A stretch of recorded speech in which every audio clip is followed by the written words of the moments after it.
That evening, when he got back from work, Uncle Vernon did something he had never done before. He visited Harry in his cupboard. "Where's my letter?" said Harry, the moment Uncle Vernon had squeezed through the door. "Who's writing to me?" "No one. It was addressed to you by mistake," said Uncle Vernon shortly. "I have burned it." "It was not a mistake," said Harry angrily. "It had my cupboard on it." "Silence!" yelled Uncle Vernon, and a couple of spiders fell from the ceiling. He took a few deep breaths and then forced his face into a smile, which looked quite painful. Yes, Harry, about this cupboard. Your aunt and I have been thinking. You're really getting a bit big for it.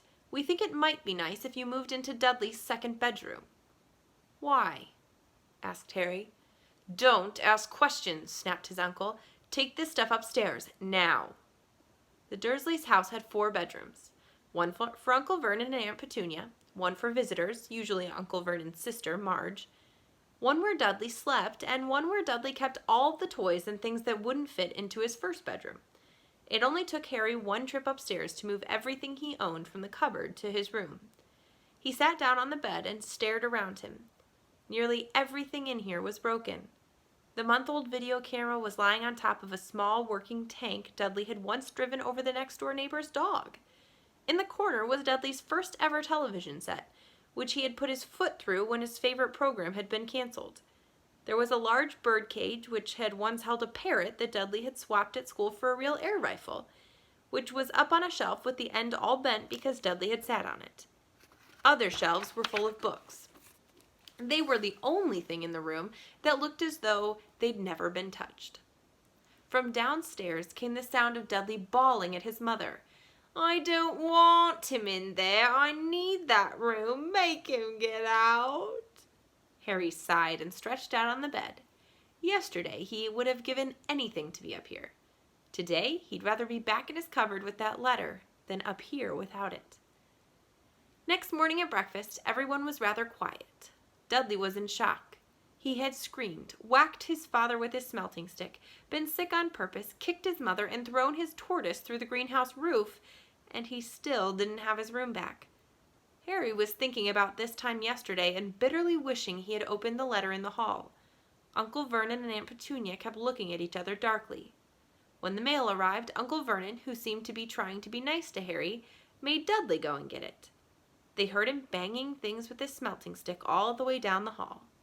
Then he shouted, "There's another one! Mr. H. Potter, the smallest bedroom, 4 Privet Drive." With a strangled cry, Uncle Vernon leapt from his seat and ran down the hall, Harry right behind him. Uncle Vernon had to wrestle Dudley to the ground and get the letter from him, which was made difficult by the fact that Harry had grabbed Uncle Vernon around the neck from behind.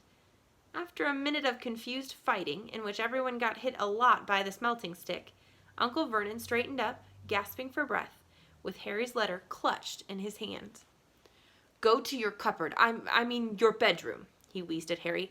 "Dudley, go. Just go." Harry walked round and round his new room. Someone knew he had moved out of his cupboard, and they seemed to know he hadn't received his first letter. Surely that meant they'd try again, and this time he would make sure they didn't fail. He had a plan. The repaired alarm clock rang at 6 o'clock the next morning. Harry turned it off quickly and dressed silently. He mustn't wake the Dursleys. He stole downstairs without turning on any of the lights. He was going to wait for the postman on the corner of Privet Drive and get the letters for number 4 first. His heart hammered as he crept across the dark hall toward the front door. Arrgh! Harry leapt into the air. He had trodden on something big and squashy on the doormat. Something alive. Lights clicked on upstairs, and to his horror, Harry realized that the big squashy something had been his uncle's face. Uncle Vernon had been lying at the foot of the front door in a sleeping bag, clearly making sure that Harry didn't do exactly what he had been trying to do. He shouted at Harry for about half an hour and then told him to go and make a cup of tea.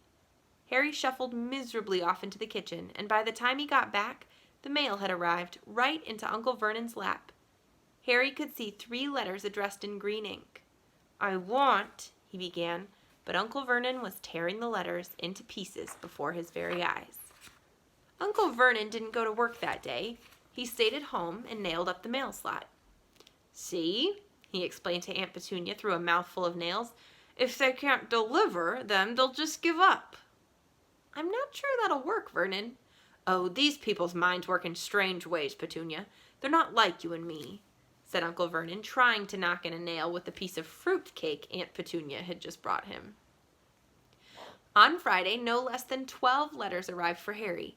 As they couldn't go through the mail slot, they had been pushed under the door, slotted through the sides, and a few even forced through the small window in the downstairs bathroom. Uncle Vernon stayed at home again. After burning all the letters, he got out a hammer and nails and boarded up the cracks around the front and back doors so no one could go out. He hummed "Tiptoe Through the Tulips" as he worked, and jumped at small noises. He's getting more and more crazy. On Saturday, things began to get out of hand. 24 letters to Harry found their way into the house, rolled up and hidden inside each of the 24 eggs that their very confused milkman had handed Aunt Petunia through the living room window. While Uncle Vernon made furious telephone calls to the post office and the dairy trying to find someone to complain to, Aunt Petunia shredded the letters in her food processor. "Who on earth wants to talk to you this badly?" Dudley asked Harry in amazement.